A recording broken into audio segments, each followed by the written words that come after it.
Muchas gracias. ¿Qué tal? Muy buenas tardes. Le damos la más cordial bienvenida al Seminario Permanente de Propiedad Intelectual. Y bueno, como es costumbre, hoy vamos a hablar sobre un tema que seguramente será del interés de todos ustedes. Hablaremos sobre el proyecto o anteproyecto de la Ley General de Humanidades, Ciencias, Tecnologías e Innovación. En esta ocasión tenemos invitados en la sala, quienes podrán en su momento, si así lo desean, participar, pero en principio participaremos los integrantes del CEPEPI. En esta ocasión no se encuentra con nosotros, no participará, se encuentra en el aula, pero no podrá participar la doctora Ana Alba, en virtud de que se encuentra indispuesta, a quien le mandamos un afectuoso saludo y pedimos por su pronta recuperación. Cuídate mucho, Ana.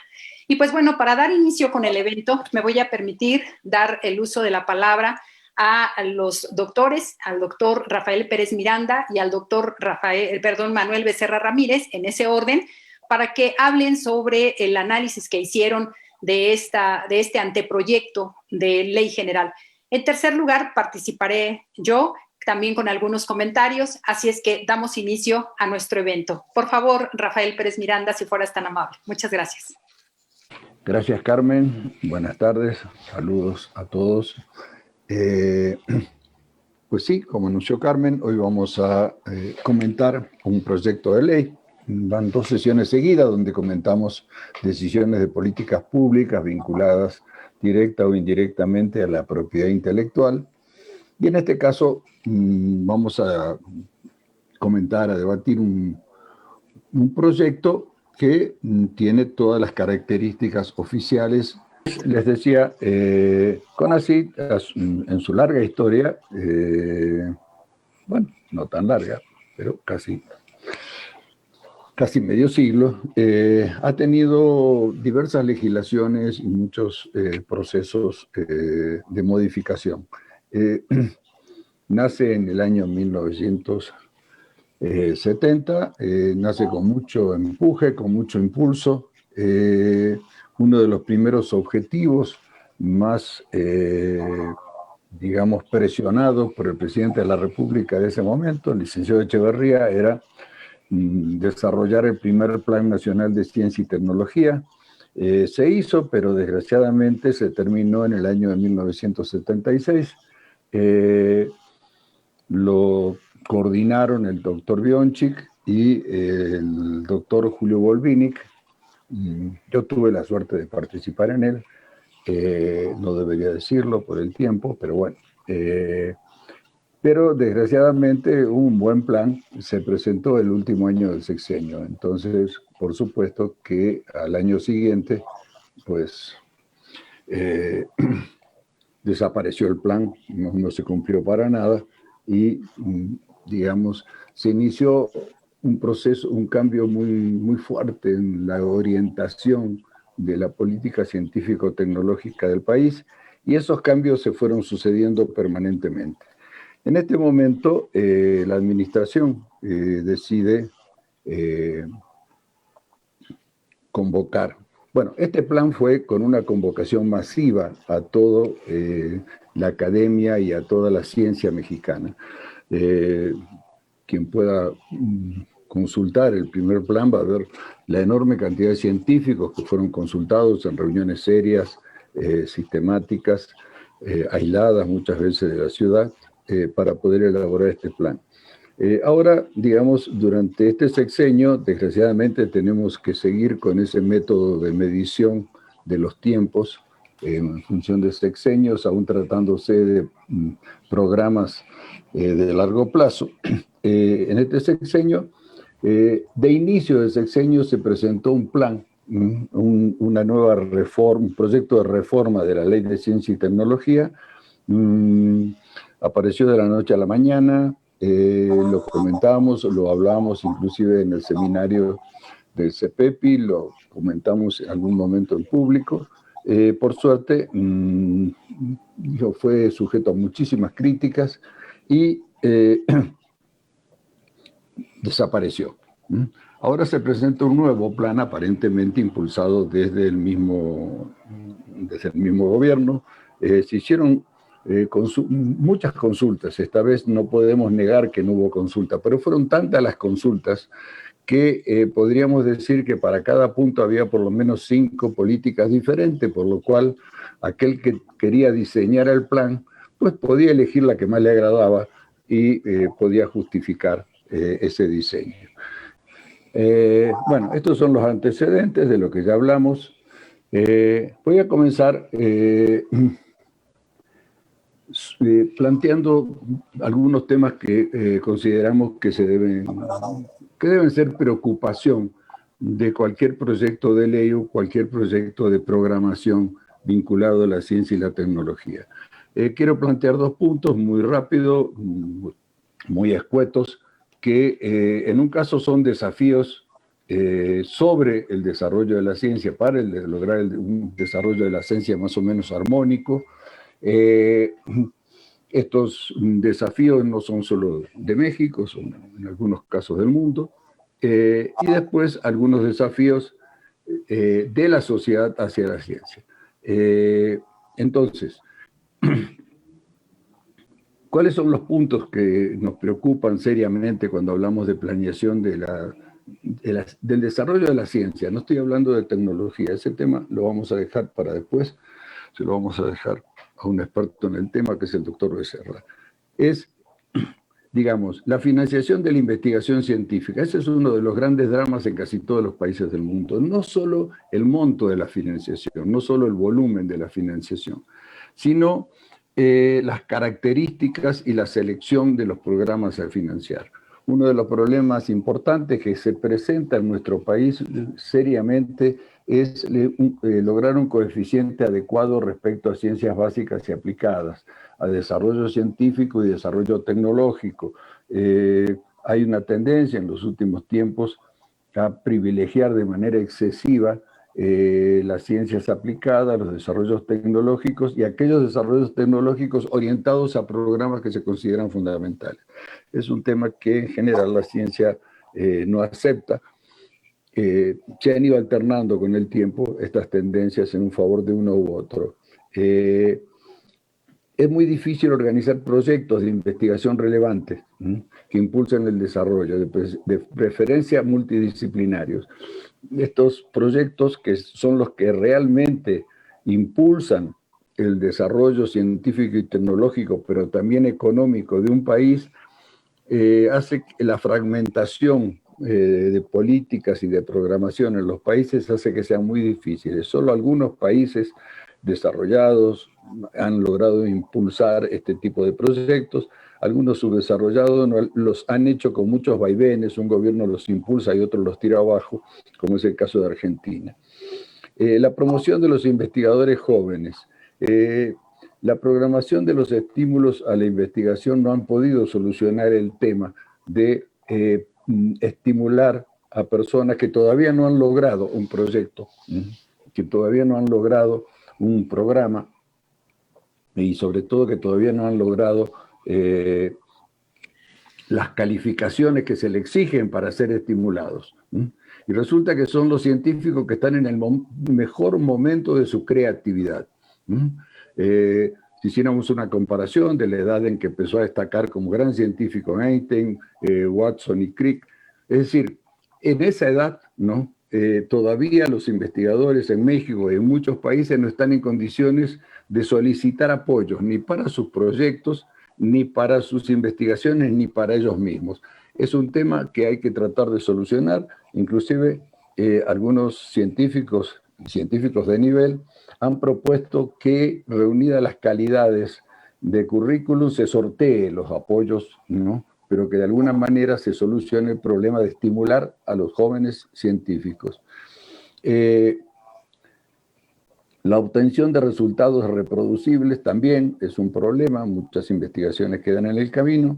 La publicación de resultados de excelencia de la investigación en revistas reconocidas con excelencia en los dictámenes y distribución sigue siendo muy difícil. Vivimos todavía dependiendo de las publicaciones en revistas científicas generalmente extranjeras de alta calidad, pero con problemas que no es conveniente, bueno, que no tenemos tiempo en este momento. Estos, digamos, son algunos de los problemas que ven los científicos respecto a la planeación.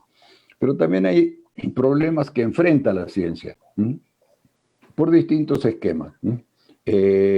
Tradicionalmente eran digamos, las preocupaciones ultramontanas de que la ciencia no contradiga lo que dice la religión. Hoy en día esa oposición ultramontana se disfraza de moral o de moralina, sigue enfrentando y sigue generando problemas, pero va mucho más allá. Por ejemplo, muchos gobiernos importantes, como el de Trump, niegan el cambio climático, y muchos políticos niegan el cambio climático, y esa negación del cambio climático tiene, por supuesto, el respaldo de muchos sectores empresariales que no quieren reducir o que no quieren invertir demasiado en evitar la emisión de gases con efecto invernadero. Un tema que la ciencia todavía sigue debatiendo, pero que no se debate tanto con argumentos científicos como con prejuicios de talibanes, que es la glorificación y la anatematización de los transgénicos, con argumentos no científicos. El ocultismo de resultados de la investigación por intereses de propiedad industrial. La negación del efecto de las vacunas, por ejemplo, ¿no? La supeditación del desarrollo científico al inmediatismo productivo. Todos estos puntos, todos estos temas son desafíos a la ciencia que también tenemos que tener en cuenta. La ley que vamos a comentar, lo que estamos comentando, tiene quizá un defecto similar al de la ley de propiedad industrial, de protección de la propiedad industrial que comentamos hace un tiempo. La técnica legislativa es pésima. Está muy mal redactado, carece de técnica legislativa, carece de técnica jurídica en sí mismo, hay ciertos capítulos que parecen más poesía política que técnica legislativa o que legislación normativa. Un tema que aborda la ley es el cambio de nombre de lo que hoy conocemos como CONACYT. Yo busqué tratar de armar alguna sigla, porque en la ley no se refieren al CONACYT con alguna sigla, ninguna me resultó agradable o satisfactoria. Entonces, pues en la mayor parte de la exposición seguiré diciéndole CONACYT o CONACYT 2, no sé cómo decirle. Pero lo que es importante es, se le agrega al CONACYT el tema de las humanidades y el tema de la innovación. El tema de las humanidades, yo creo que surge de unas primeras conferencias de prensa desafortunadas de la directora general de CONACYT, que para revertirlo, para decir que no era enemiga de las humanidades, se comenzó a plantear el tema de que se incorporen las humanidades en CONACYT. Yo no le encuentro sentido, ¿no? Teniendo una Secretaría de Cultura, teniendo un esquema de programación de la cultura y de estímulo a los creadores, tendría que aclararse que es investigación científica sobre problemas de las humanidades. No sé cómo encontrarle la vuelta, pero en realidad cuando hablamos de las humanidades, del contenido propio de las humanidades, hablamos de la literatura y el arte. Y la literatura y el arte tiene otro campo. Y en lo que se hace a la innovación, pues se incorpora la innovación en la denominación de la ley, y supongo que se va a incorporar en la denominación del organismo que se cree, del Consejo General que se cree, pero no sé cómo le van a hacer, ¿no? Se ve que no le encontraron la vuelta mientras redactaban la ley y no le han puesto nombre a la nueva institución que va a surgir después de esto. Pero lo que es extraño también en este caso es que en esta ley se incorpora, digamos, innovación como parte del nombre de la ley, pero el tratamiento al tema de innovación es mucho menor que el tratamiento que se le da a la innovación en la ley actual, que no lleva el nombre de innovación, lleva la ley de ciencia y tecnología, o digamos la institución es el Consejo Nacional de Ciencia y Tecnología. Es extraño, ¿no? tampoco veo un programa de desarrollo de las humanidades, entonces no sé a qué se debe ese intento de hacerlo de esta manera. Desgraciadamente, en toda esta primera parte no puedo más que ser crítico. Se incorporan una serie de artículos sobre derechos humanos. Es una cuestión de moda, ¿no? Resulta que la ley de ciencia y tecnología tiene que tener como uno de sus grandes objetivos proteger derechos humanos que no explican bien qué derechos van a proteger. En general, digamos, en los tratados internacionales, en la Declaración Universal de los Derechos Humanos de Naciones Unidas, en el Pacto Internacional de Derechos Civiles y Políticos, sobre todo en el Pacto Internacional, en el DESCA, ¿no?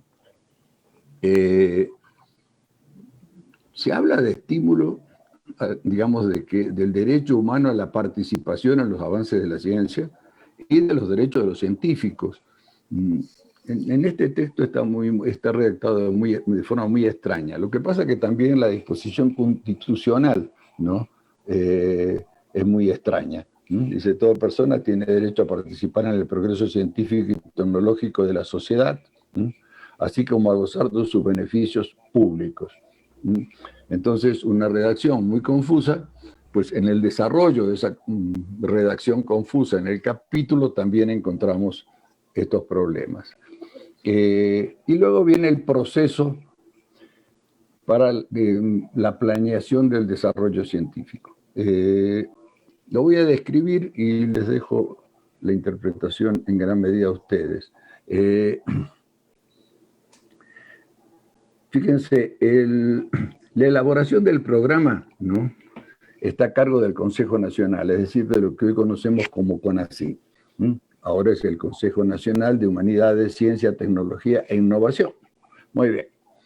Ahora bien, una vez que el Consejo, el CONACYT, el nuevo CONACYT, elabora el Programa Especial de Humanidades, Ciencia, Tecnología e Innovación, lo tiene que acordar con el secretario de Hacienda, ¿no? Y el secretario de Hacienda y el director de CONACYT, en conjunto, elaboran el anteproyecto final. Es un verdadero disparate, ¿no? Es decir, Hacienda tiene que decir si hay dinero o no hay dinero para el proyecto. Podría ser que Hacienda diga antes, tengo tanto dinero para el proyecto, o tiene CONACYT tanto dinero para su programación o para asignarlo, pero que tenga que conciliar con Hacienda, ¿no?, el programa, no se entiende, no se entiende bien. Este anteproyecto se eleva al Consejo de Estado. Bueno, hay también, así como hubo un problema de aprovechamiento, de aceptación de la necesidad de hablar de los derechos humanos, acá en el texto de la ley hay una gran idea weberiana, una gran idea autoritaria, ¿no?, de la importancia del Estado, ¿no? El Estado aparece a cada rato en la ley, y hay un consejo que podría ser el Consejo de Gobierno, pero no, es un Consejo de Estado. El Consejo de Estado en realidad es un Consejo de Gobierno, ¿no? Pero los autores de la ley, por algún motivo, le pusieron Consejo de Estado. En ese Consejo de Estado no aparece el Estado, ya lo vamos a ver adelante. Pero resulta que el Consejo de Estado es el que aprueba el programa al final. Primero se le eleva el anteproyecto, supongo que hará comentarios, y luego en las funciones del Consejo de Estado está el artículo 40, dice: el Consejo de Estado tendrá las siguientes facultades: aprobar y actualizar el Programa Especial de Humanidades, Ciencias, Tecnología e Innovación. Muy bien. ¿Cómo está integrado el Consejo de Estado? El Consejo de Estado está integrado por el presidente de la República o la presidenta, además siempre hacen esa aclaración, el presidente o la presidencia, el director o la directora general de CONACYT, todos los secretarios y un representante de los gobiernos de las entidades federativas. Este Consejo de Estado sustituye al Consejo General de Investigación Científica, Desarrollo Tecnológico e Innovación de la actual ley, que integraban, yo puse integraban como si ya se hubiera aprobado la ley, que integran, ¿no?, muchos menos secretarios, pero además integran algunos miembros de la comunidad científica y del sector privado, ¿no? Y luego está como parte de ese Consejo General, la Junta de Gobierno de CONACYT, que se integra por 12 secretarios de Estado. Cuando se habla de la formación de recursos humanos, se trata los casos tradicionales. Esta es una de las funciones. A ver, quiero hacer una aclaración, ya se me va el tiempo. CONACYT no se ocupa solo, ¿no?, en este momento, la programación y de la orientación del desarrollo científico. Desgraciadamente se encarga de otro montón de cosas. Una de las cosas que se encarga, por ejemplo, de las becas, ¿no? Las becas, pues grado para formar científicos de calidad, sigue siendo una función de la Secretaría de Educación Pública, no debería ser una función de CONACYT. ¿Es mejor que esté en CONACYT? Sí, es mejor que esté en CONACYT. Es más serio CONACYT en el otorgamiento de las becas, en la selección de los becarios, etcétera, etcétera. Sin embargo, tenemos que tener en cuenta que eso se carga el presupuesto de ciencia y tecnología. Es decir, gran parte del presupuesto y de la actividad de CONACYT se orienta a una función que en esencia no debería ser función de CONACYT. Otro, digamos, de las funciones en la formación de recursos humanos de CONACYT es los estímulos que se brindan a través del Sistema Nacional de Investigadores. Un sistema que ha sido muy alabado, realmente yo creo que ha cumplido una función muy importante en todo este tiempo, desde que se creó. Sin embargo, tenemos que tener en cuenta que no es un esquema, digamos, de estímulos de la investigación programada, ni siquiera demasiado aceptable, ¿no? Por toda la forma en que está programado, etcétera, etcétera, y que no se programa cambiar. Creo que, dada la orientación de esta nueva ley, mejor que no se cambie. Pero después tenemos los centros públicos de investigación. Los centros públicos de investigación aparentemente son aquellos organismos creados por CONACYT o aceptados por CONACYT o adoptados por CONACYT, donde se desarrollan actividades de docencia y de investigación. Se desarrollan actividades, en la mayor parte de ellos, o en un alto porcentaje de ellos, se desarrollan actividades de docencia e investigación muy parecidos a los institutos de investigación de las universidades o a actividades académicas de las universidades. Eso no es función de CONACYT. La primera ley de CONACYT le prohibía... Poco adelante, Manuel Becerra, por favor. Ok. Bueno, yo comparto esto. Bueno, es algo que tenía, pero bueno, en principio hay que hacer una introducción, como lo hizo Rafael. Creo indudablemente que el CONACYT desde su creación ha jugado una labor muy importante y además en diferentes momentos. Estoy pensando, por ejemplo, en la década de los 80 con la creación del Sistema Nacional de Investigadores, en el momento en que una crisis también de las tantas recurrentes bueno, sobre todo en la década de los 80s, donde América Latina se le considera la década perdida. El Sistema Nacional de Investigadores fue una salida para precisamente evitar la desmantelación del incipiente o débil aparato científico de nuestro país, precisamente arraigando a los investigadores. Indudablemente no podemos decir que no ha cumplido una misión el CONACYT desde su creación, pero en donde sí no estamos viendo resultados concretos es de que no se ha logrado definitivamente crear una verdadera política de Estado en materia de ciencia y tecnología. No hemos alcanzado niveles de desarrollos como se pudieran esperar. Tenemos una gran complejidad, de todas maneras todavía nuestro aparato científico se sigue desangrando con la salida de los investigadores. Hay una comunidad de científicos precisamente que está viviendo en Estados Unidos y realizando sus labores de investigación porque no encuentran en nuestro país un nicho de desarrollo.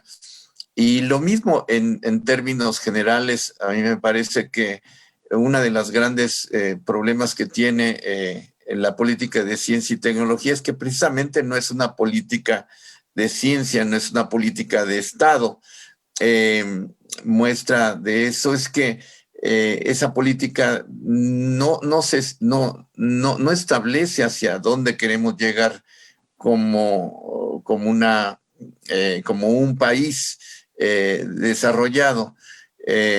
Creo que cada semestre, cada sexenio, definitivamente como que se trata de reinventar la política de ciencia y tecnología.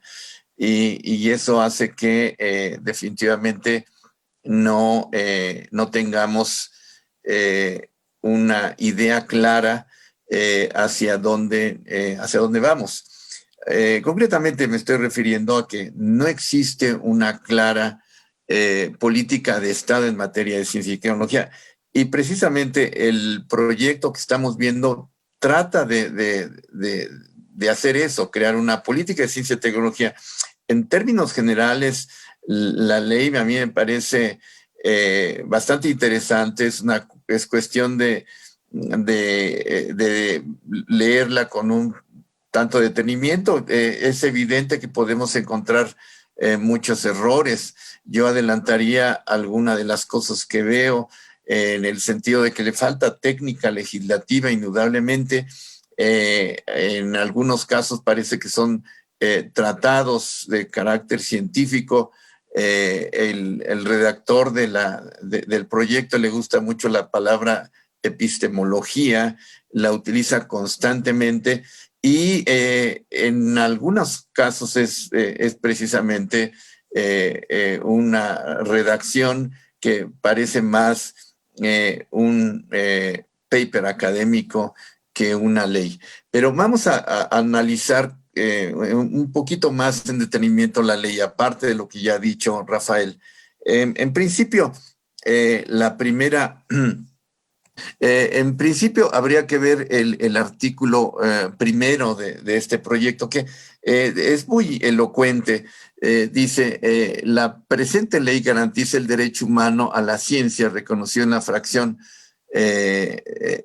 quinta del artículo tercero de la Constitución Política de los Estados Unidos Mexicanos y en diversos tratados internacionales de lo que el Estado mexicano es parte, cuyo ejercicio es necesario para el avance del conocimiento, así como fortalecer la soberanía nacional, lograr el desarrollo integral del país y alcanzar el bienestar de todas las personas. Es reglamentaria en la Constitución Política de los Estados Unidos Mexicanos en materia de humanidades, ciencia, tecnología e innovación, y sus disposiciones son de orden público, interés social y de observancia en todo el territorio nacional. En principio, llama muchísimo la atención esta primera definición que hace el proyecto. Garantiza el derecho humano a la ciencia. Y en el contenido de la ley varias veces se refiere, y sobre todo en la parte inicial. Esta es una definición bastante interesante y que quizás no se vean todavía las consecuencias de esto, que definitivamente son muy positivas, pero falta una definición más concreta, en el sentido de que se invocan tratados internacionales, se considera o se reconoce el derecho humano a la ciencia, y eso significa indudablemente que hace referencia inmediatamente al artículo primero de la Constitución, que recuerden ustedes que establece que las normas de derechos humanos contenidos en la Constitución y en los tratados internacionales forman parte no lo dice de esa manera, pero es el sentido de interpretación que se le da, forman parte de un bloque constitucional. Entonces, de esta manera, lo que está haciendo la ley con esta redacción es considerar que la ciencia y tecnología son derechos humanos que forman parte de un bloque constitucional que está contenido en la Constitución y en los tratados internacionales. Definitivamente, en lo que se refiere a tratados internacionales, ya lo decía Rafael, es el Pacto de Derechos Económicos y Sociales, en el cual su artículo 15 hace referencia precisamente a estos derechos humanos. Habría que ver, los abogados habría que pensar cuáles serían las consecuencias que en determinado momento podamos demandar un acceso a la ciencia y tecnología como derecho humano, ya sea para el acceso o el reconocimiento de las actividades científicas o el no apoyo de las actividades científicas, insisto, si eso se puede convertir en judicializar. Pero eso lo veremos, pero hay que ver simplemente las consecuencias. Otra de las, vemos lo que dice la Constitución en su artículo primero, en donde se protege los derechos humanos reconocidos en la Constitución y los tratados internacionales. En ese sentido, hacia allá vamos. Veíamos el Pacto Internacional de Derechos Económicos y Políticos que fue ratificado por México. ¿Qué es lo que pretende la ley? La ley, como lo ven ustedes en la pantalla, es establecer las bases normativas que permitan al Estado garantizar el ejercicio efectivo del derecho humano a la ciencia, incluido el derecho de toda persona a gozar de los beneficios del desarrollo de las humanidades, la ciencia, las tecnologías y la innovación, de conformidad con los principios y las condiciones previstas en la Constitución Política de los Estados Unidos Mexicanos y de los tratados internacionales. Por otra parte, se habla de una política de Estado en materia de humanidades, ciencia y tecnología e innovación. Se habla de una rectoría, integración y operación del sistema de humanidades, ciencia y tecnología. Son dos conceptos que son también muy relevantes y que se pueden desarrollar en la literatura, es decir, el principio de una política de Estado. La política de Estado implica precisamente una política que sea no meramente coyuntural, que sea transeccional, es decir, una política que tenga objetivos concretos. Y esa es una de las cosas que yo mencionaba anteriormente. Parece que ha sido uno de los grandes problemas que tenemos en el desarrollo científico y tecnológico en nuestro país. No sabemos a ciencia cierta hacia dónde vamos, como que lo que estamos haciendo es apoyar la ciencia y la tecnología en forma muy abstracta. Y sabemos los que podemos reflexionar un poquito sobre esto, que un país no podría desarrollar la ciencia y tecnología en sus términos muy amplios. Es decir, es imposible en virtud simplemente de recursos económicos, desarrollar todas las áreas de la ciencia y tecnología. Los estados generalmente tienen nichos de desarrollo, es decir, establecen objetivos concretos que vamos a desarrollar, cuáles son las condiciones nacionales, cuáles son las necesidades nacionales en el desarrollo científico, y a eso se refiere precisamente una política de Estado. Y ya insisto, una política de Estado que establezca fines concretos y que establezca, digamos, un plazo que rebasa definitivamente los espacios sexenales. Generalmente el desarrollo científico y tecnológico puede tardar 20, 30 años, pero se sabe bien hacia dónde vamos. Y esto es precisamente lo que pretende la ley, que lo haga. Lo interesante es ver cuáles son los mecanismos que tiene para hacerlo. Dice la ley, por ejemplo, la política de Estado deberá salvaguardar la libertad de investigación, así como la autonomía de las universidades e instituciones públicas de educación superior autónomas por la ley.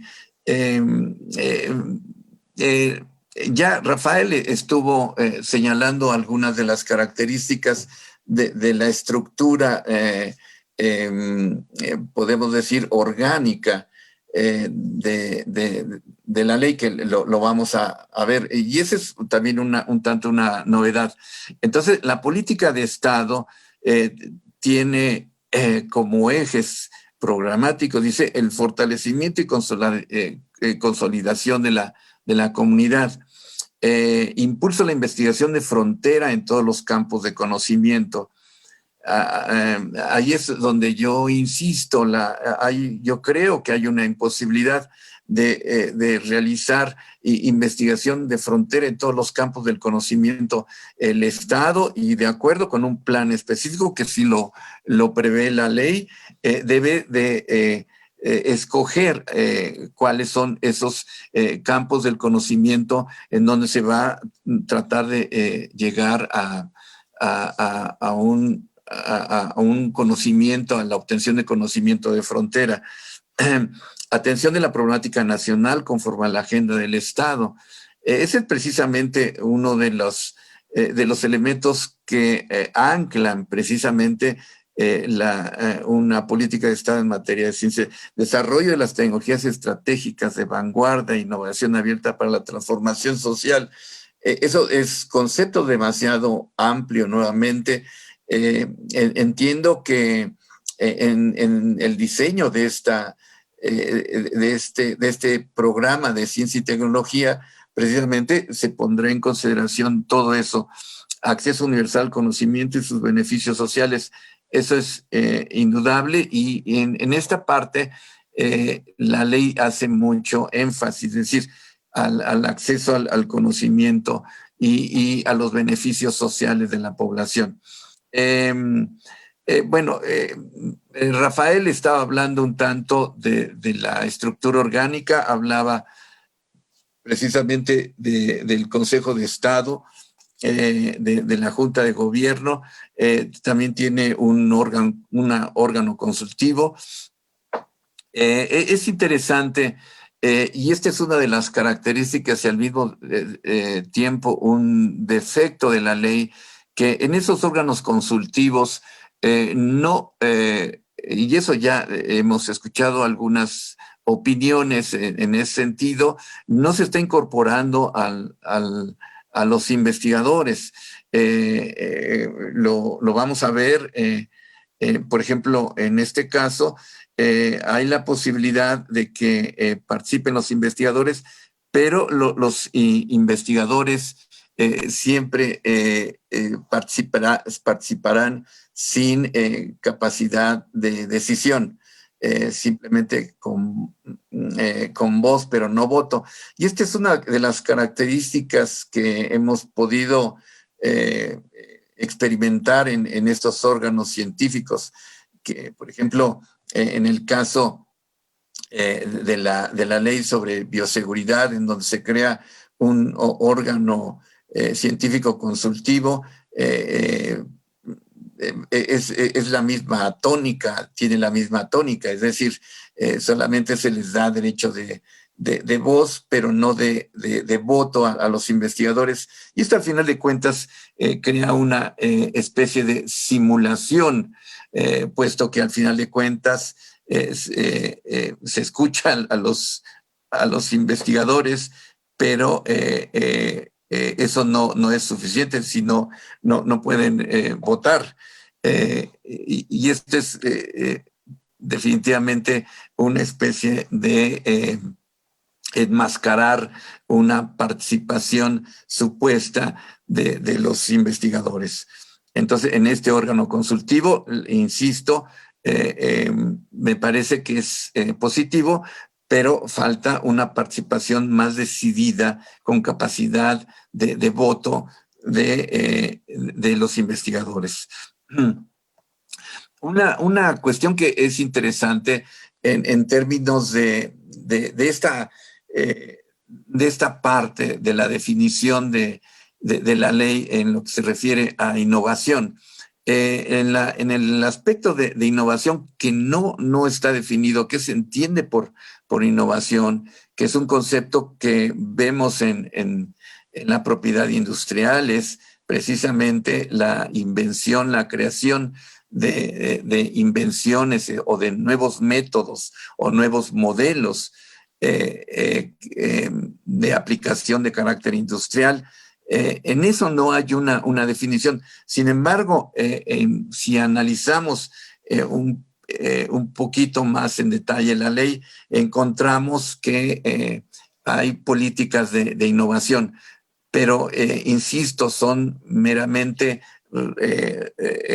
reflejos, hay que buscarlos.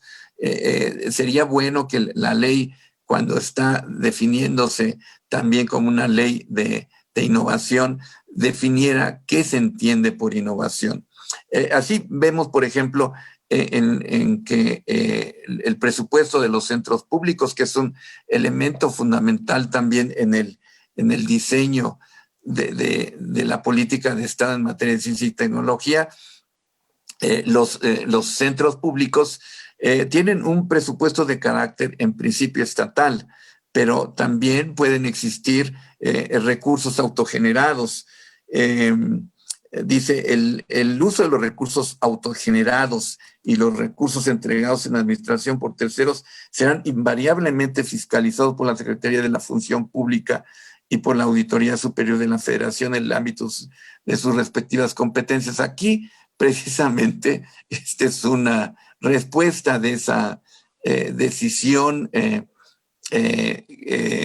también del actual gobierno de desaparecer los fideicomisos, porque tal parece que no estaban de alguna manera fiscalizados. Y esta es una definición que hace la ley en principio. Los centros públicos que reconoce el proyecto, por ejemplo, tienen capacidad de crear recursos extraordinarios, pero siempre y cuando estén fiscalizados. En lo que se refiere a la propiedad intelectual, que es una de las cuestiones que anima este seminario,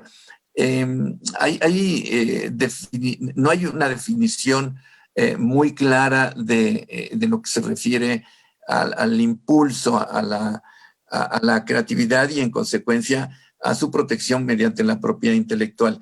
Hemos visto en nuestro seminario que uno de los objetivos precisamente de la propiedad intelectual es incentivar el desarrollo tecnológico fundamentalmente, pero la ley no hace una definición al respecto.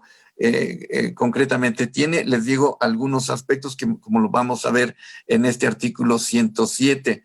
Dice, los derechos de autor y propiedad industrial sobre las obras y productos derivados de procesos de investigación humanística y científica, desarrollo tecnológico e innovación, financiados con recursos públicos a través del Consejo Nacional, deberán redundar en el bienestar del pueblo de México. La titularidad y participación en los derechos de propiedad intelectual que correspondan se definirán en los convenios de asignación de recursos que se suscriban para el desarrollo de actividades y proyectos de conformidad con los lineamientos y reglas de operación que emite el Consejo Nacional. Lo anterior en los términos de la legislación aplicable y sin perjuicio de los derechos morales implicados. Esto es interesante porque lo que está diciendo de alguna manera, con otras palabras, la ley, es que todo lo que se refiere al resultado de derechos de autor y la propiedad industrial, cuando se trata de obras, de invenciones que se creen en el marco de los estímulos que da el Estado, deben de alguna manera, deben de tener características concretas, deben de redundar en el bienestar del pueblo de México. Y estimo cuando habla de que se respetan los derechos morales, que el resultado de de su comercialización deben de ser también compartidos con el Estado. No es muy claro, pero esa es la interpretación que podemos hacer. En otro momento, la ley hace una referencia precisamente a cuál es la participación. No dice exactamente cuál es el porcentaje que deben de tener los creadores. Sin embargo, sí da la posibilidad de que en esos proyectos haya una participación para los investigadores. Una cuestión que me parece que es importante de alguna manera clarificar, puesto que nuevamente en los esquemas anteriores no hay claridad en quién es el beneficiario al final de cuentas de la creación de conocimientos creados por institutos y universidades. No es muy claro, diría yo. Muchas veces hay recursos del Estado, concretamente de CONACYT, pero al final de cuentas la comercialización me parece que queda en el aire. Por ejemplo, el Sistema Nacional de Investigadores en los últimos años también ha beneficiado, por ejemplo, con una evaluación positiva a todos aquellos que obtengan patentes, pero nunca se dice si las patentes se comercializaron o cuál es el impacto de carácter social, o por otra parte en la estructura económica del Estado. Simplemente con que haya obtenido una patente tengo tantos puntitos y en consecuencia un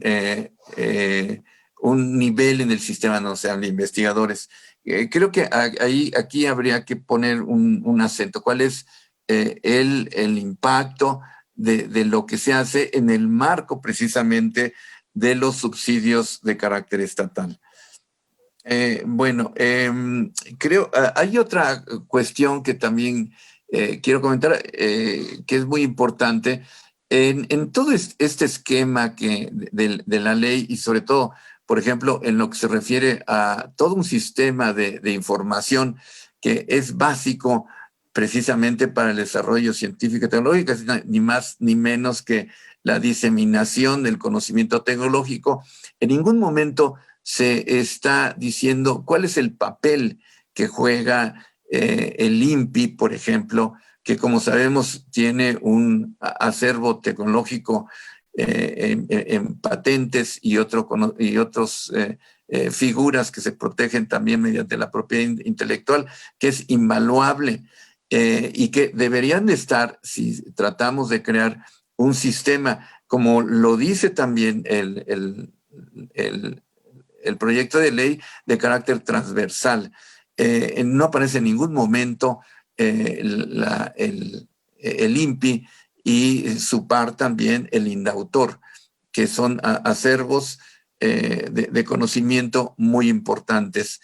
En términos generales, me parece que necesitamos seguir discutiendo ya en este último momento la ley.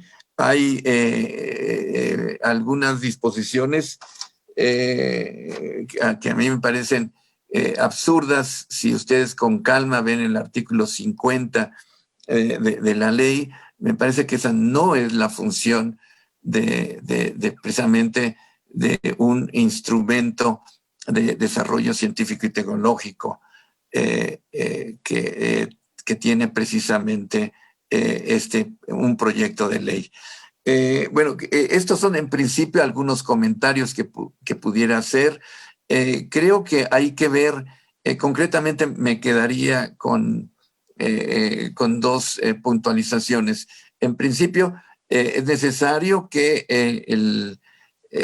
los investigadores, la gente que estamos trabajando precisamente en materia de ciencia y tecnología en el país, estén en los órganos de decisión, en los órganos de conformación de esos planes generales de ciencia y tecnología, que se le escuchen. Por otra parte, es necesario hacer un trabajo más detallado en materia de redacción de una ley para que tenga precisamente seamos capaces después de operar con un instrumento jurídico claro y que sea aplicable. En ese sentido, hay que revisarlo. Y por otra parte, también hay que tomar en cuenta algunos factores importantes en lo que se refiere a el quehacer de la ciencia y tecnología en nuestro país, como por ejemplo, precisamente el INPI y Indautor, que es la parte que nos interesa en este seminario de propiedad intelectual.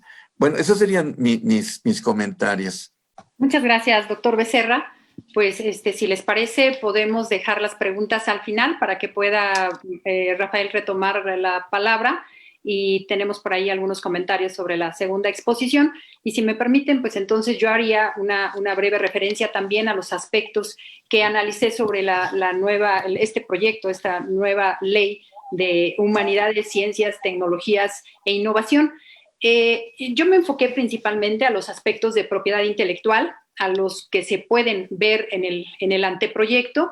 Y en principio, pues en efecto, llama la atención de que no hay una claridad sobre la importancia que puede tener la propiedad intelectual, tanto la parte de propiedad industrial como de derecho de autor, en las figuras y en las instituciones que se están manejando en la ley. Esto, sin embargo, es algo que ya viene desde la ley anterior. Ya habíamos nosotros analizado en alguna oportunidad algunos elementos, particularmente lo relativo a los repositorios digitales, y se prevé un esquema parecido con este nuevo anteproyecto, con este anteproyecto de ley al respecto. Es decir, los temas de propiedad intelectual parece que son solamente tocados de manera accidental. No se hace referencia, no se deja la claridad de cuál va a ser el papel que tendrán los derechos de propiedad intelectual que se generarán a partir de las creaciones intelectuales de estas instituciones en las que se hace referencia en el anteproyecto de ley. Yo quisiera referirme a este aspecto que el doctor Rafael Pérez Miranda mencionaba, también el doctor Becerra, sobre la insistencia que se hace sobre la naturaleza jurídica o sobre el derecho humano de acceso a la ciencia. Y yo me preguntaba, bueno, por una parte, qué bueno que se está mencionando este derecho humano de acceso a la ciencia, pero por otro lado también no se puede olvidar entonces que también el derecho de autor es un derecho humano y por lo tanto tiene el mismo nivel. Porque con frecuencia en la ley se hace referencia al acceso libre o el acceso abierto al conocimiento que se genera tanto en las instituciones de educación superior como en los centros públicos de investigación, y no se hace referencia, por supuesto, a los otros derechos humanos que pudieran estar involucrados con la generación de este conocimiento. De manera que tal vez si no es esta la oportunidad, el documento donde se van a aclarar ciertos aspectos de propiedad intelectual, particularmente sobre derecho de autor, que es el tema al que yo me referiré a propósito de los repositorios, pues bueno, cuando menos que se tenga en cuenta al momento de hacer los lineamientos. Actualmente, el esquema para la regulación de los repositorios digitales es la ley de ciencia y tecnología, prevé ciertas disposiciones sobre esta integración de repositorios, después es el reglamento y las políticas y lineamientos que se han expedido al respecto. Entonces, bueno, en principio, ojalá que estuviera presente esa naturaleza también del derecho de autor y que es necesario tenerlo presente, puesto que el manejo de acceso abierto e incluso que se manejaba desde la ley anterior, la necesidad de mantener en acceso, con políticas de acceso abierto, la información que se generara, era muy insistente y parece ser que es la filosofía que mueve a los repositorios, tanto al repositorio nacional como los que se llamaban repositorios institucionales en la ley o que se llaman todavía en la ley vigente repositorios institucionales. Así es que, bueno, yo me voy a enfocar principalmente a este aspecto de los repositorios digitales que forman parte del Sistema Nacional de Información.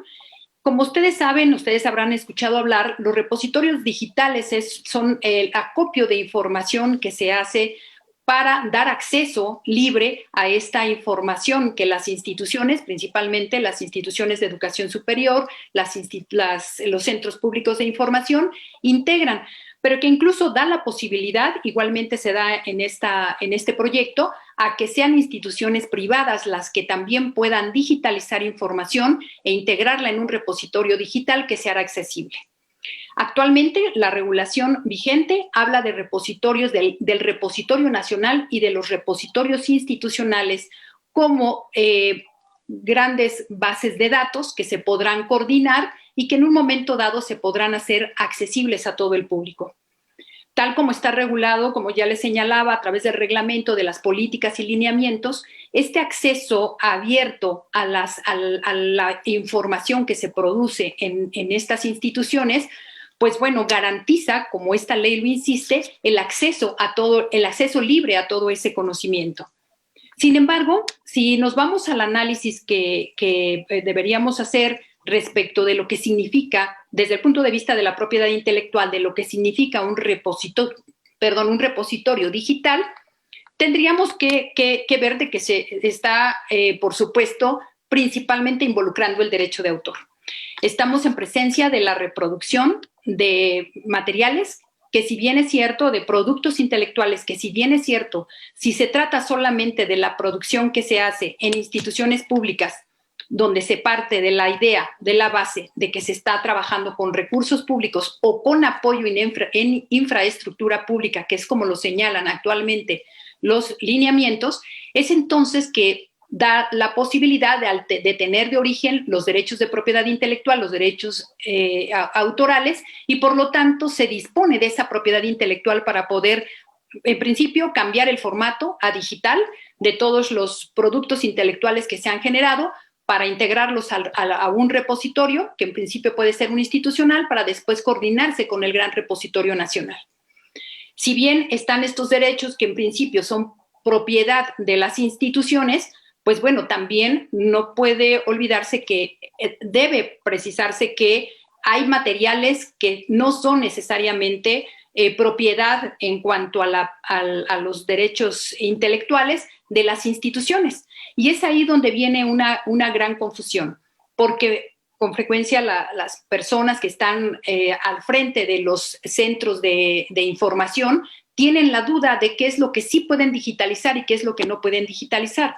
Porque parece que a propósito de los repositorios digitales prevalece una intención de querer hacer accesible toda la información, de democratizar toda esa información, hacerla accesible a estudiantes, investigadores y a todo el personal o todas las personas que puedan estar interesadas en ellos para seguir produciendo más conocimiento, pero también, y como lo señala creo que con mayor énfasis este proyecto o este anteproyecto, es hacer accesible a todas las personas, a todo el pueblo mexicano en su beneficio.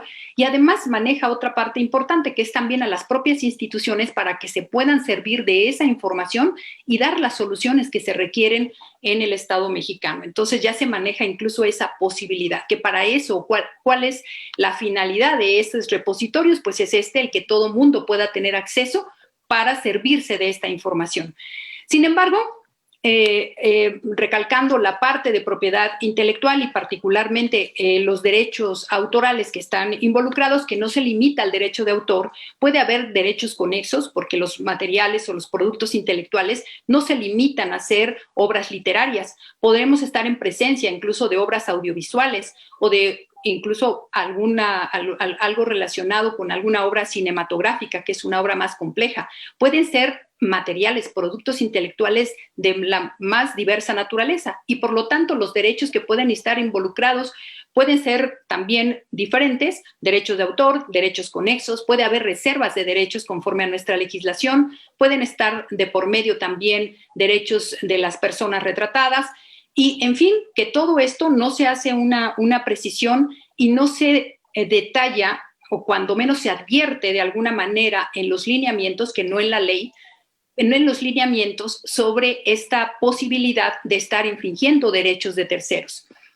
Aquí, insisto, les damos el beneficio, creo que daríamos el beneficio de la duda de que en la normatividad que se promete en los transitorios, que se expedirá en ciertos plazos, pues se hará el detalle.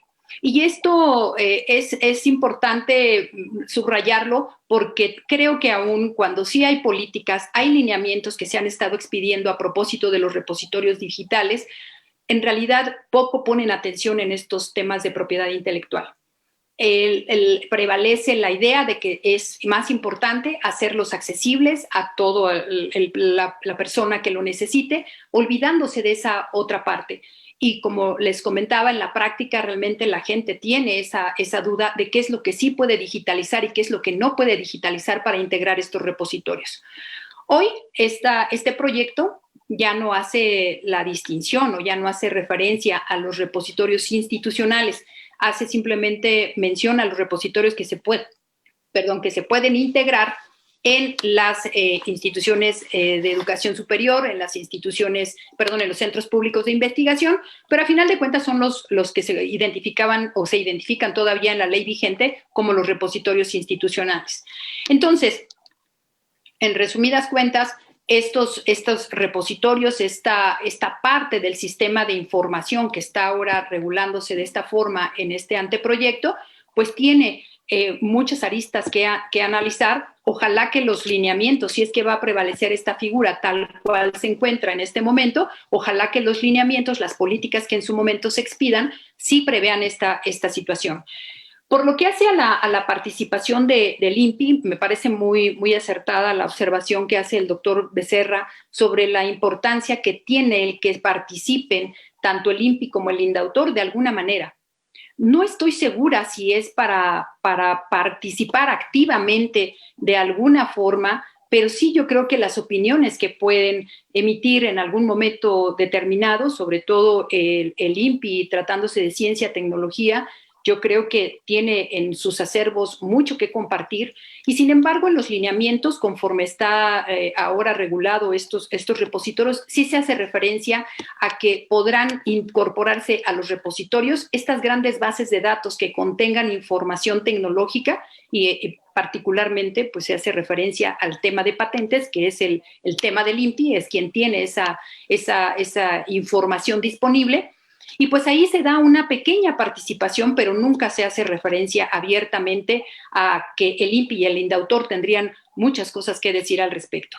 Y a nivel de opinión, porque ciertamente las instituciones encargadas del registro, de la defensa, de la protección de los derechos de propiedad intelectual, pues no estoy tan segura que deban participar directamente en el desarrollo de la ciencia, la tecnología, vamos, de manera activa en cuanto a que tengan algo que vamos hacer directamente, que si no es apoyando a través de las funciones que ya tienen. Y en particular me refiero al INPI.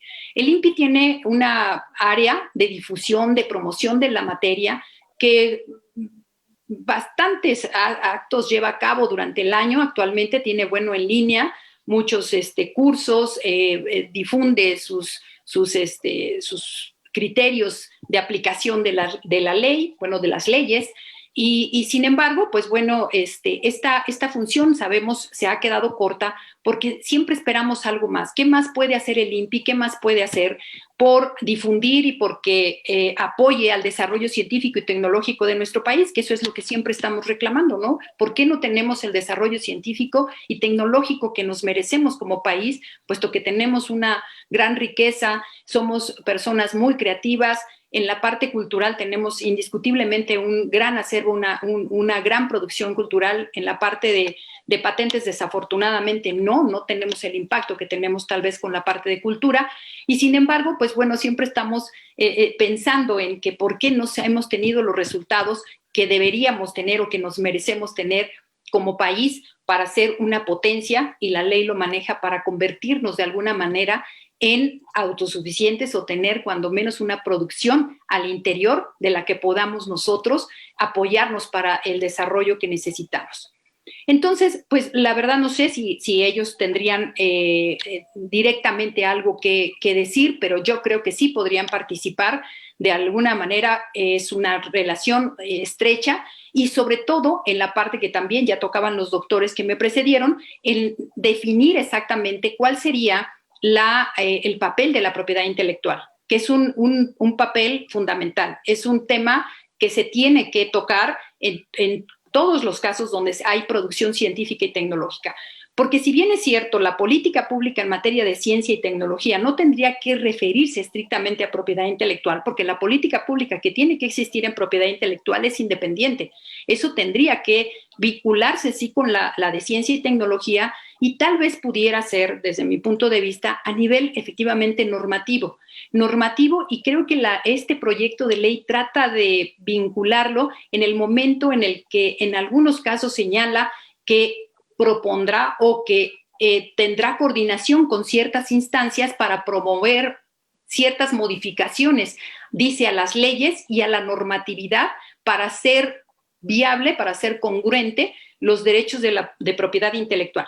Porque eso a mí me llama la atención, la verdad es que no lo veo muy claro, pero sí es insistente el anteproyecto, en mencionar que los derechos de propiedad intelectual, en algunos casos habla incluso de ciencia abierta o de hacer ciertas modificaciones con la finalidad de dejar estos conocimientos disponibles, lo cual no sé qué quiera decir ello, no sé si se esté pretendiendo cambiar la naturaleza de los derechos de propiedad intelectual, que a final de cuentas son derechos exclusivos, y no porque estén en manos o hayan nacido en manos de una institución pública en la que participan o estuvieron de por medio recursos públicos o infraestructura pública, se pretenda que no tengan una naturaleza exclusiva. Me da la impresión que a veces en el anteproyecto se maneja esa situación de que los derechos no deberían de ser exclusivos, que se pueden dejar abiertos a la libre disposición, aunque bueno, por otros lados la ley sí menciona el que derivado de estos convenios que se pueden hacer incluso con la iniciativa privada, pues se definirá la situación de los derechos de propiedad intelectual.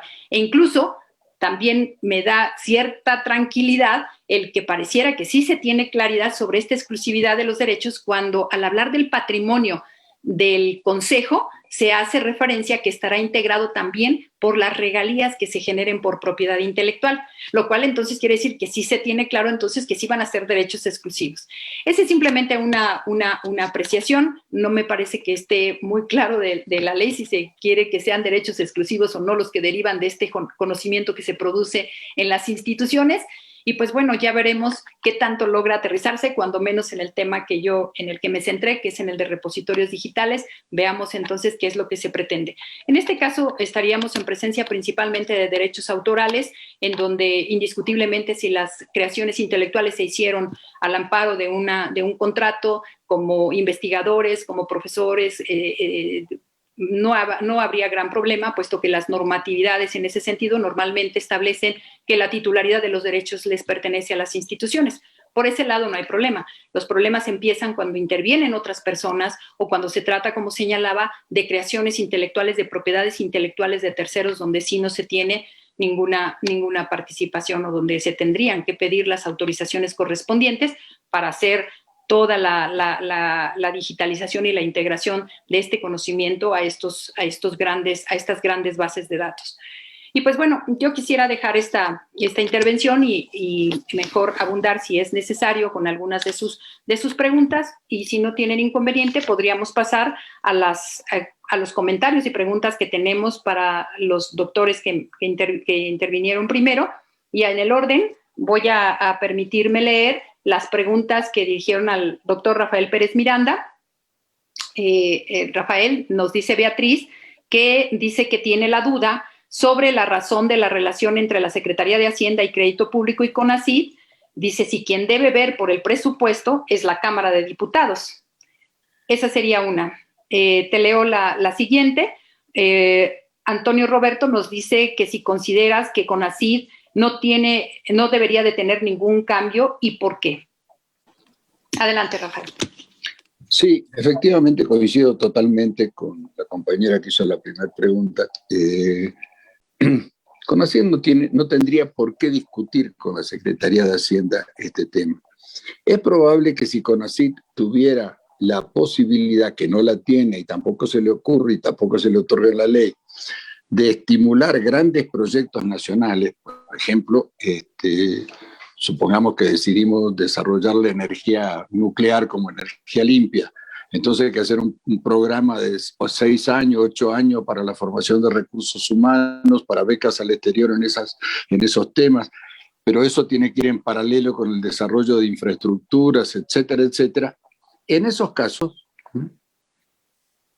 podría, digamos, CONACYT liderar un grupo con Hacienda, Economía, etcétera, para pedir suplementos presupuestarios.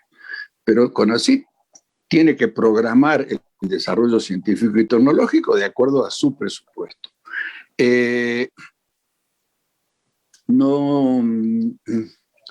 Yo no veo, ¿no?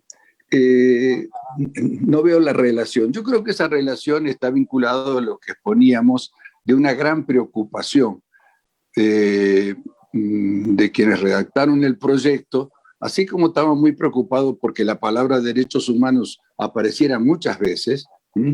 Hay una preocupación con el Estado. Tienen una concepción, están muy preocupados porque quede claro de que ellos están de acuerdo con la política de Estado, que están de acuerdo con el Estado, que se van a someter al Estado y que de ninguna manera la libertad de investigación y de cátedra va a implicar de que CONACYT le va a dar un peso a alguien que no esté de acuerdo con el Estado. Y por supuesto, cuando llegan al concepto de Estado, confunden Estado con gobierno. O hacen la trampita de no querer decir que es gobierno, entonces llaman Estado porque tienen miedo que si ponen gobierno aparezcan como autoritarios. Fíjense ustedes que el Consejo de Estado está integrado por el presidente, el director del CONACYT, que no sé cómo se va a llamar, pero supongamos CONACYT 2, y todos los secretarios de Estado. Y va a haber un invitado en representación de las entidades federativas. Entonces, el que dijo, le puso el nombre de Consejo de Estado, ¿no? Yo creo que pensó mucho y se durmió y se despertó y se le ocurrió la idea de que en vez de poner gobierno y que queden como obsecuentes del Poder Ejecutivo, ponerle Estado, ¿no? Bueno, entonces, ese tipo de tonterías hace que si uno lee las dos leyes, ¿no? En principio, pues a mí me gusta más la actual. Por lo menos alguna vez algún científico tiene que ser invitado una vez por año para opinar. No lo van a tomar en cuenta, no lo van a considerar demasiado, pero en la actualidad ese programa que lo va a aprobar ese Consejo de Estado, ¿no? Es decir, el Poder Ejecutivo, que es el que lo redacta, no tiene pie ni cabeza, ¿no? Ese programa no va a contar con la participación de ningún científico y de ningún académico, ¿no? Ahora por lo menos está la Academia de Ciencias, algunas instituciones de investigación, educativas, etc. No tiene sentido.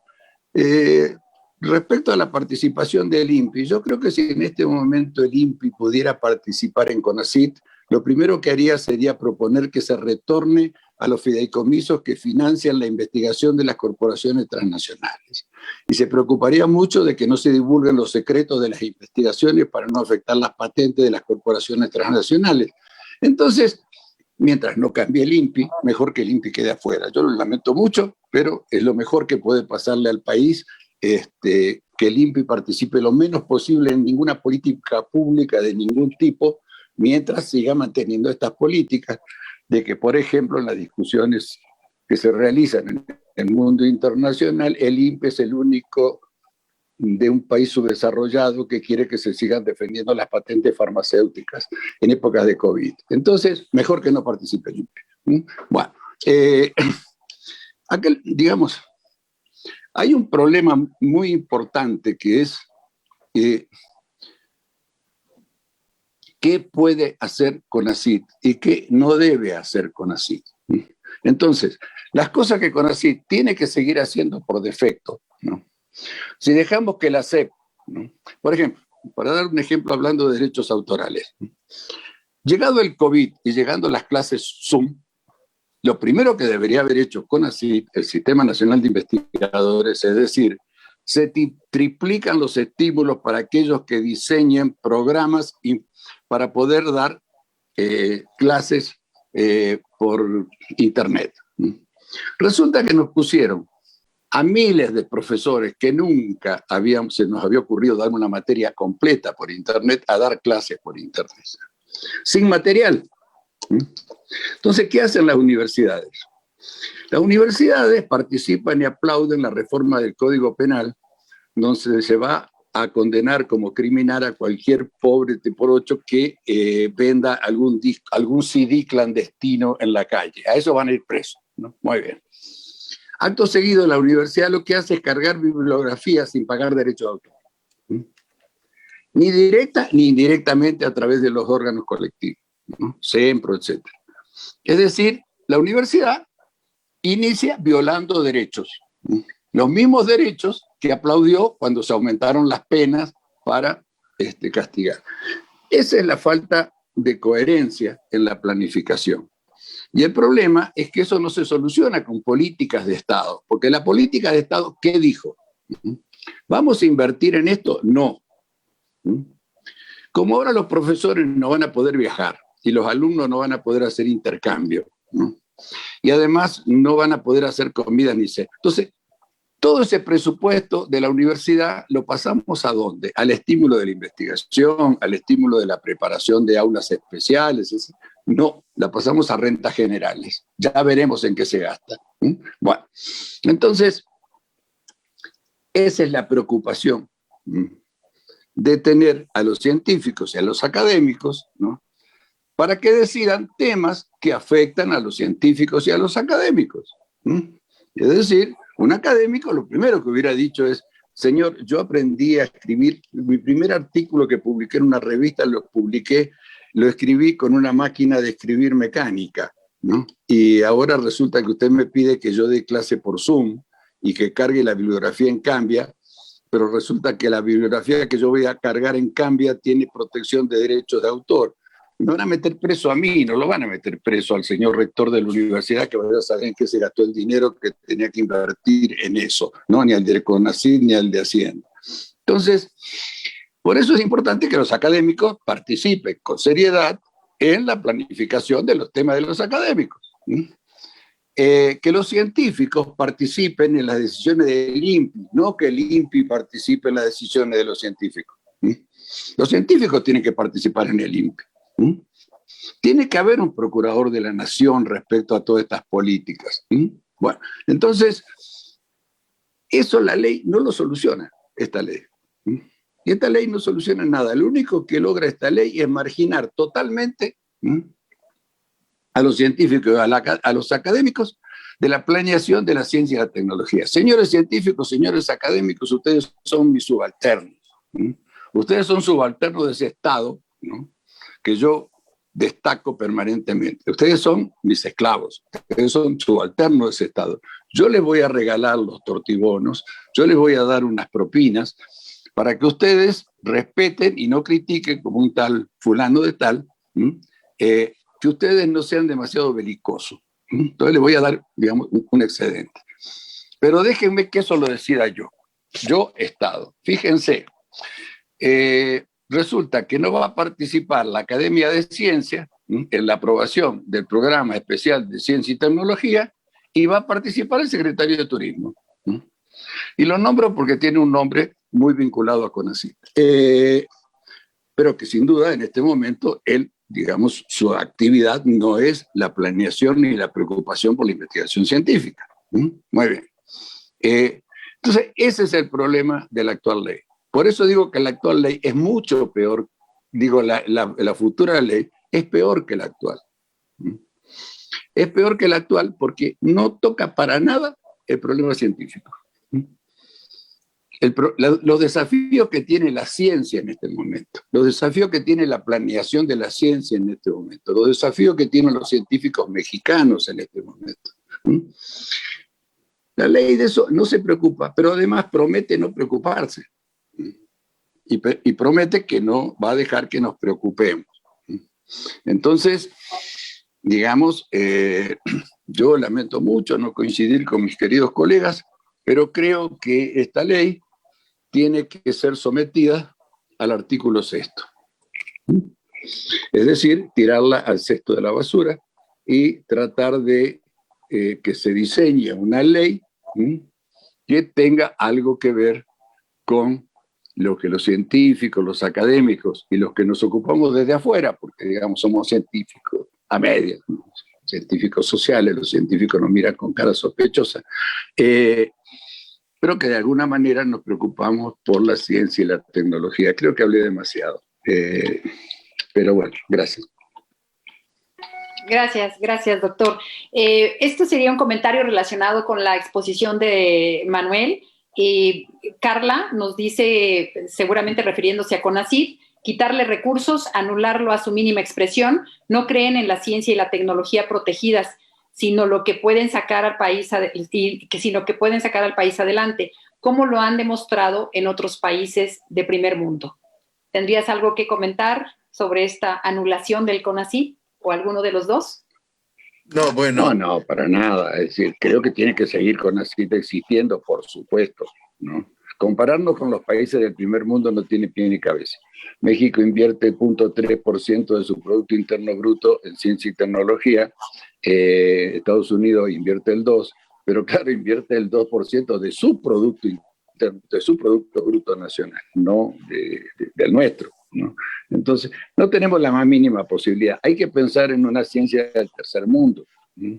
Nosotros podríamos trabajar mucho en biología molecular, podríamos trabajar mucho en cuestiones satelitales, podríamos trabajar mucho en energía limpia, podríamos hacer muchas cosas. No llegaríamos nunca digamos, a los avances tecnológicos del primer mundo, pero sí necesitamos en serio programación científica y tecnológica con vocación nacional. No quise decir para nada que desaparezca CONACYT. Lo que yo quiero que desaparezca es este proyecto de ley, pero no para nada que desaparezca CONACYT ni la mínima expresión. Hay que decir en serio cuánto invertimos, porque si nosotros cuando decimos lo que invertimos en ciencia y tecnología, incluimos las becas, el SNI, el Sistema Nacional de Investigadores, los 27 centros especiales CONACYT y el CIBIOGEM, entonces sí, invertimos mucho en ciencia y tecnología. Si eliminamos ese presupuesto, que no es inversión en ciencia y tecnología, ¿no? Es formación de recursos humanos, que es otra cosa, pues eso es lo que hay que incrementar, esa inversión, ¿no? Y de manera sustantiva. Pero perdón, te saqué la palabra, Manuel. Ya no hablo, ya. Bueno, en principio, varias cosas. No, yo tampoco no estaría de acuerdo en que desapareciera el CONACYT. Y una cosa muy simple para mí, Rafael, si desde la creación de CONACYT y donde tú participaste a la fecha con la ley anterior, no hemos logrado un desarrollo, yo no sé por qué estar insistiendo en una ley que no funcionó. Yo creo que hay que arriesgar como se está en este caso con un nuevo proyecto. Esperamos que realmente el proyecto se discuta y se mejore, pero yo no sería de acuerdo que en un momento que vemos una transformación o que hay intentos de transformación, tengamos que seguir apoyando una ley que no ha venido funcionando. Esa es la primera cuestión. La otra del CONACYT, en parte estaría de acuerdo contigo, en parte, porque en parte no, precisamente por la significación que tiene la propiedad intelectual. Lo que estamos haciendo con el INPI me temo, y en términos generales con la propiedad intelectual, es simplemente administrar la creación que viene del extranjero. Pero el INPI debe de ser un pivote por varias razones. No estoy diciendo que sea el director del INPI, sino la institución como tal de la propiedad intelectual. El INPI significa un acervo muy importante de tecnología. En otro momento, recuerdas tú que nuestro amigo Luis Otavio Pimentel nos contaba la anécdota de que se estaba patentando una sombrilla que ya se había patentado hace quién sabe cuántos siglos. Es decir, no conocemos el acervo tecnológico que es tan rico y es uno de los factores precisamente de la propiedad intelectual. Esa es una cosa. Otra, la diseminación del conocimiento tecnológico. Eso, ¿quién lo hace? Por eso te digo, hay que incluir el CONACYT, no como al director, no, eso es cosa, es un trabajo político, eso no estoy hablando de eso, sino como una institución. Otra cuestión también importante es la manera como se otorgan las patentes. Tú y yo acá entre nosotros sabemos que muchas veces se otorgan patentes que no van de acuerdo con, inclusive ni con la ley. En otro momento lo sabíamos que se estaban otorgando patentes de segundo uso, cuando la ley lo prohibía. En eso debe de entrar el CONACYT, con una política muy estricta de carácter nacional y tendiendo al desarrollo tecnológico. Y por último, es importante el CONACYT porque gana mucho dinero. ¿Dónde se va eso? Yo creo que el dinero sobre debe de ir al desarrollo tecnológico. En otros países, yo lo he dicho varias veces, los institutos las oficinas de patentes sirven también como un elemento de diseminación de paquetes tecnológicos a la pequeña y mediana industria. Eso es, a eso me estoy refiriendo. Para que en un sistema, como menciona el proyecto de carácter transversal, olvidas una parte importante. A eso me estoy refiriendo. ¿Qué más? Dijiste bien, hay muchos, desde mi punto de vista, creo que sí necesitamos encontrar como país nichos de desarrollo tecnológico. Tú mencionaste varios que me parecen bastante interesantes, pero hay que señalarlos. En otro momento, yo recuerdo en un plan nacional de desarrollo, a principios de este siglo se hablaba, por ejemplo, del desarrollo del software, que también es un elemento fundamental, y vamos a hacer potencia en el software. ¿Qué pasó? No hay nada. Entonces, si no tienes objetivos en una política, llámalo de Estado o de cualquier, te pierdes, tiras para allá, es simplemente diversificación sin ton ni son del desarrollo tecnológico. ¿A qué le estás apostando en términos de desarrollo? Necesitas tener objetivos concretos. Vamos a hacer una potencia, tú ya mencionaste varios. Ahorita la cuestión satelital, por ejemplo, es accesible a los niveles de un estado como el de nosotros. Tenemos la posibilidad de un acuerdo con Argentina. Ese es un simplemente ejemplo, pero para eso, y eso es lo que carece la ley, me parece, es necesario escuchar a los investigadores, a la gente que está en el batallar, y no solamente para esta ley, sino en términos generales, dentro de la estructura de configuración de los planes y después para seguir siendo el motor de ideas en adelante. Pero necesitas meter al investigador, indudablemente. Hay una pregunta que sería para los dos. Nos dice Lidia que si no es discriminatorio excluir a los investigadores de universidades privadas en el otorgamiento de apoyos. ¿Qué opinan? Mi punto de vista, no, yo estuve en en algún momento en que los investigadores de las universidades privadas no recibían por parte del Estado y a mí me pareció que era natural. Y además había una respuesta de las universidades privadas en el sentido de que nosotros, digamos, los que estábamos en las comisiones y calificábamos al investigador de las universidades privadas, les hacíamos el trabajo a la universidad privada, es decir, para decir cuál era el estándar de sus investigadores. Y ellos ponían los incentivos.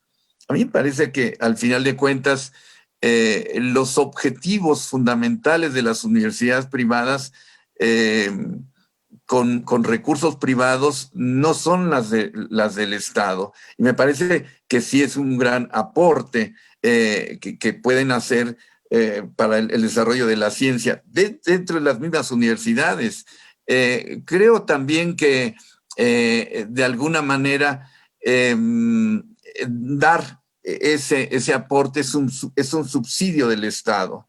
El Estado realmente ha subsidiado a las universidades privadas de diferentes maneras. Una, ahora con esta decisión que se dio hace unos cuantos años de pagar el incentivo del Sistema Nacional de Investigadores a los investigadores de las universidades privadas sería uno, y otra, la creación de cuadros. Si te fijas, la creación de cuadros en diferentes está hecho por el Estado, y al final de cuentas los objetivos de las universidades privadas, sabemos con mucho respeto para las universidades privadas, en donde he dado clases también, pero el tecnológico aparece como una universidad precisamente para apoyar al sector industrial y empresarial del país. Entonces, al final de cuentas, el dinero público es dinero público que se debe de revertir al Estado. Esa sería mi posición. No creo que sea una discriminación, sino es al contrario, es pedirle aporte de las universidades privadas en el desarrollo del país en términos generales. Hay otra pregunta que nos dicen que ¿cuál es el medio idóneo para garantizar la participación de científicos e investigadores en las decisiones de ciencia y tecnología del país? Rafael, ¿quieres?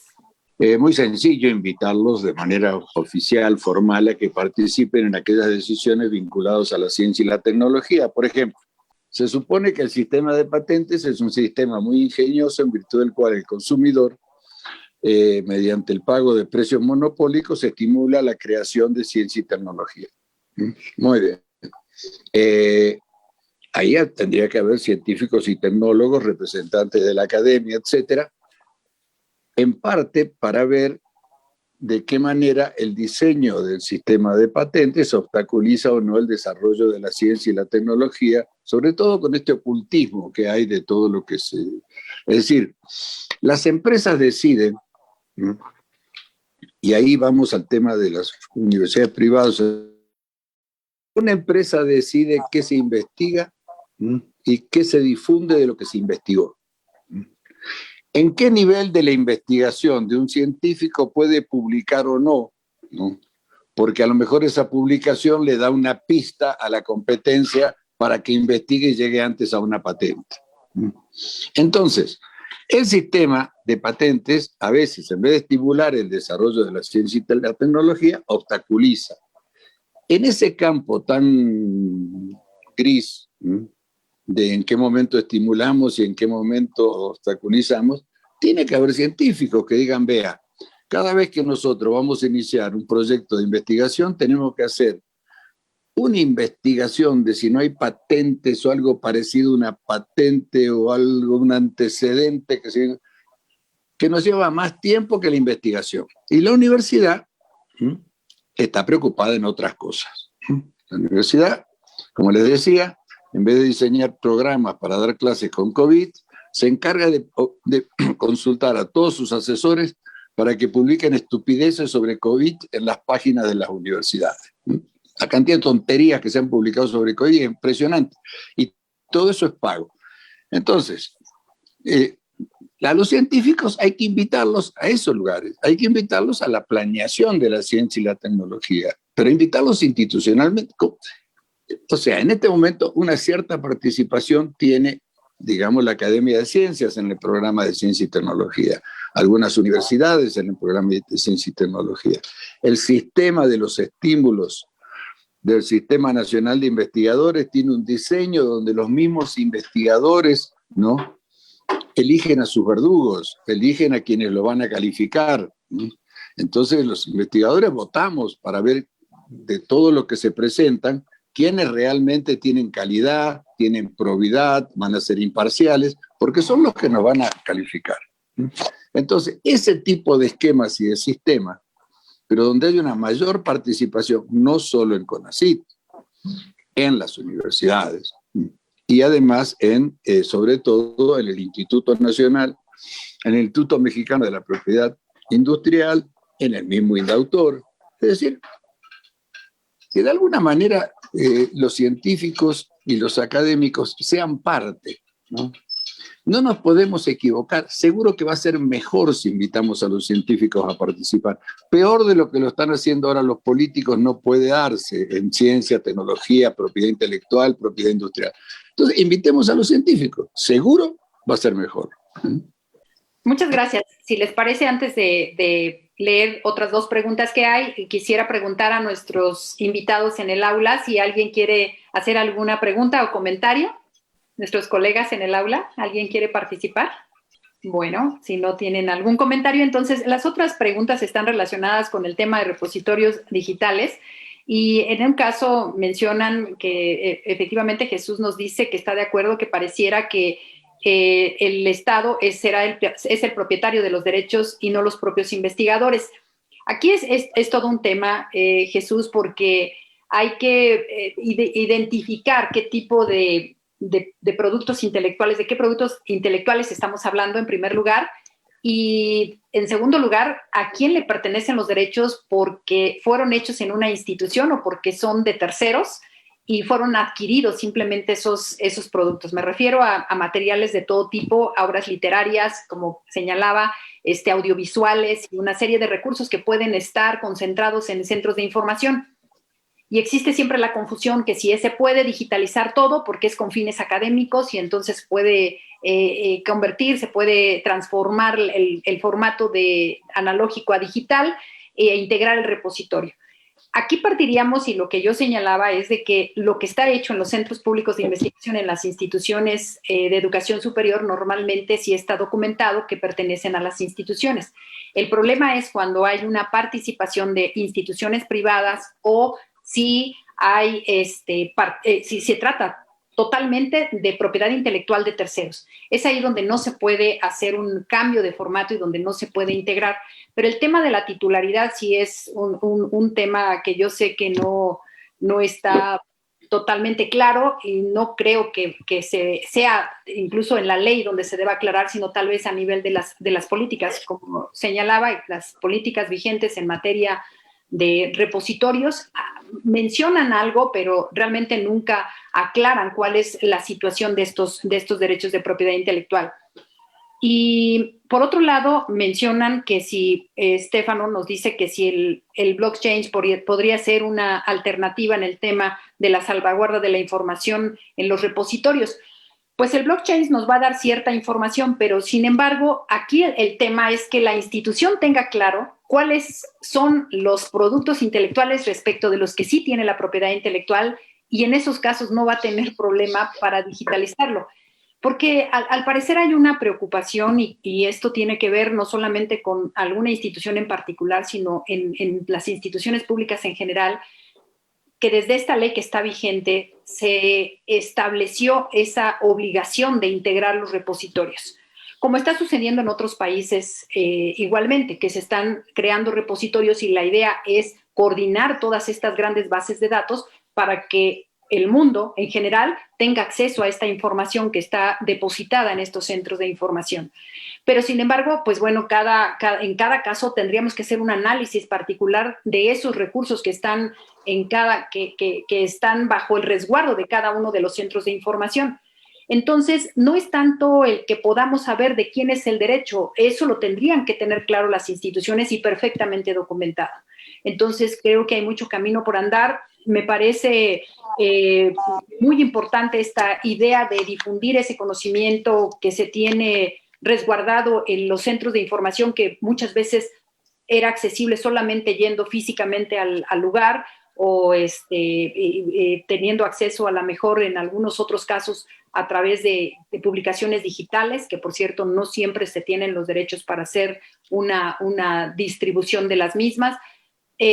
Pero sí, la situación que se enfrenta ante una decisión de digitalizar por una orden, porque se tiene que digitalizar y se tienen que crear repositorios, sí tendría que ser cuidadoso en el tema de los derechos de propiedad intelectual, principalmente de derechos autorales, aunque puede haber también a lo mejor algunos derechos de propiedad industrial. Y la preocupación principal que hay al respecto, pues es justamente de que hubiera también en esa información, porque en la normatividad vigente se maneja que no solamente es la información que está resguardada en los centros de información, sino incluso la producción que se está dando, dijéramos, actualizada en tiempo real de los investigadores, que se pudiera subir inmediatamente a los repositorios, sobre todo cuando son parte de esta titularidad de las instituciones. Y eso es riesgoso, sobre todo en el tema de patentes, por el tema de la divulgación que se pueda dar de la información. Y pues bueno, en esos casos pareciera la necesidad de que hubiera un filtro antes de que se hicieran esas publicaciones directamente por parte de los propios investigadores. Y la ley, tanto la vigente como en el proyecto, se maneja que debe ser sin perjuicio de los derechos de propiedad intelectual, y entendemos que en este caso sería que obviamente se va a preservar esa confidencialidad o se va a buscar no divulgar, no difundir antes de que no se tenga algo ya presentado, ¿no? Una solicitud presentada, cuando menos. Tenemos, creo que, otra pregunta y no, al parecer son todas. No sé si alguien quiera agregar algo de los dos participantes, porque creo que no hay preguntas en nuestra aula. No sé si la doctora Ana me parece que quería intervenir, ¿no? ¿No hay nadie? Bueno, pues parece que son todas las preguntas. A ver, bueno, sí, la doctora dice esto de declarar que el acceso a la ciencia es un derecho humano, en realidad, ¿cómo se va a materializar? En mi opinión, no puede materializarse si no hay los recursos para poder hacer la transferencia de tecnología, y solo puede lograrse con una buena política de manejo de propiedad intelectual, con un buen balance entre lo que se protege y lo que queda de acceso público. Ese es el comentario de la doctora Ana Alba. En verdad la redacción dice, si no mal recuerdo, en el PIDESC y en el protocolo dice el derecho humano de acceso a los avances de la ciencia y de acceso a la cultura. No es tan complicado, con que se regule bien qué es lo que se puede mantener oculto o no, con que las universidades tengan una cierta regulación y con que se subvencionen ciertas, digamos, se está haciendo la difusión de los conocimientos, etcétera, etcétera. Digamos, acceder a los beneficios de la ciencia es un problema social, digamos, que en parte se está cumpliendo en estos momentos, tratar de lograr una distribución más equitativa de los ingresos. Eso permite que uno acceda a los beneficios de la ciencia. Acceder a los conocimientos científicos es otro tema, y acceder a los conocimientos científicos ya de frontera con otros elementos, pues es parte de lo que hemos comentado sobre, digamos, la comunicación y el ocultismo, digamos, combatir el ocultismo y llevar al menor nivel posible el ocultismo de conocimientos hoy en día.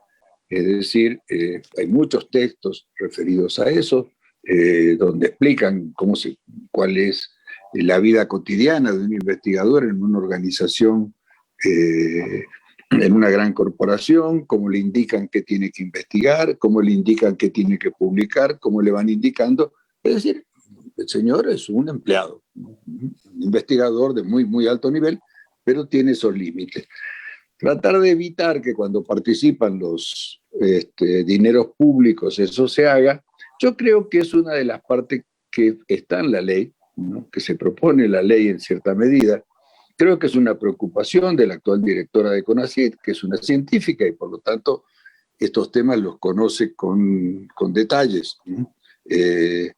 Hablando de ella, quiero hacer una aclaración que no hay nada personal. Yo soy un tributario de las investigaciones de la actual directora general de CONACYT en materia de transgénicos, en materia de maíz, etcétera. Es más, creo que lo que ella ha producido influyó en una muy buena ley, limitada, muy limitada, pero buena, ¿no? Como avance, que es la ley de la protección del maíz nativo. Eso no quiere decir que los que redactaron ese proyecto de ley no hayan cometido los disparates que hemos enunciado acá.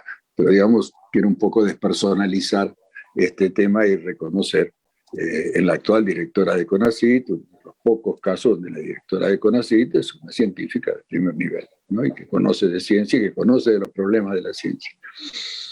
Entonces, yo creo, Ana, que por esa es la vía. Es muy difícil llevar adelante los derechos humanos, económicos, sociales y culturales. Muy, muy complicado. Pero bueno, esa sería una manera, una forma, yo creo, de llevarlo adelante. Bien, ¿algo que agregar, doctor Becerra? Si no, estaríamos ya con 2 minutos para terminar. Bueno, así rápidamente, en 2 minutos, a mí lo que me llama la atención es precisamente la declaración y el énfasis. Yo les decía, vean ustedes el artículo 50 en donde en la ley se establece que se van a hacer investigación en relación con el derecho humano a la ciencia. Es un énfasis muy grande, pero eso no lo entiendo bien y hay que tomar en cuenta si, como veo, los autores de la ley manejan la cuestión del conocimiento. Sabemos bien que el conocimiento científico es libre, está libre. Por supuesto, si al estar libre, mi derecho al acceso al conocimiento científico muchas veces es limitado por mi capacidad, por ejemplo, en matemáticas soy nulo, o en física, qué sé yo. Hay limitaciones de carácter personal. Por otra parte, el conocimiento tecnológico está precisamente protegido mediante la propiedad intelectual. Yo creo que en ese sentido es donde hay que hacer un énfasis, cómo está viendo CONACYT y el nuevo proyecto en lo que se refiere a ese conocimiento protegido por la propiedad intelectual, que indudablemente tiene una función social, pero está protegido mediante un monopolio de explotación. Ese es el meollo del asunto. La otra cuestión es la diseminación de ese conocimiento tecnológico. Aunque esté protegido, es necesario, si sabemos que si lo quiero utilizar, debo de pagar una licencia. Es decir, son las características específicas del conocimiento. Y entonces, en ese sentido, el marco jurídico de que el derecho humano al conocimiento, sí, pero aclárame un poquito más, ¿no? Y es interesante también en esta corriente que ha habido en el Estado mexicano, fundamentalmente después del 2011, donde el artículo 1 de la Constitución habla precisamente del bloque en materia de derechos humanos, cómo se está judicializando también ese derecho humano a la ciencia y a el conocimiento tecnológico. Ese sería mi comentario. Muchas gracias, doctor. ¿Alguien más quiere agregar algo? Bueno, pues si ya no tenemos más preguntas, pues creo que podemos dar por terminada la sesión de hoy, no sin antes agradecerles a ustedes su asistencia, su presencia. Y pues bueno, agradecemos mucho la participación de los integrantes de este CEPEPI, del doctor Rafael Pérez Miranda, del doctor Becerra. Yo no me agradezco, simplemente ha sido Le agradecemos a nosotros, Carlos. Ha sido un gusto, de verdad, coincidir con ustedes. Y pues bueno, nos vemos para la próxima sesión del CPEPI. Muy buenas noches y muchas gracias.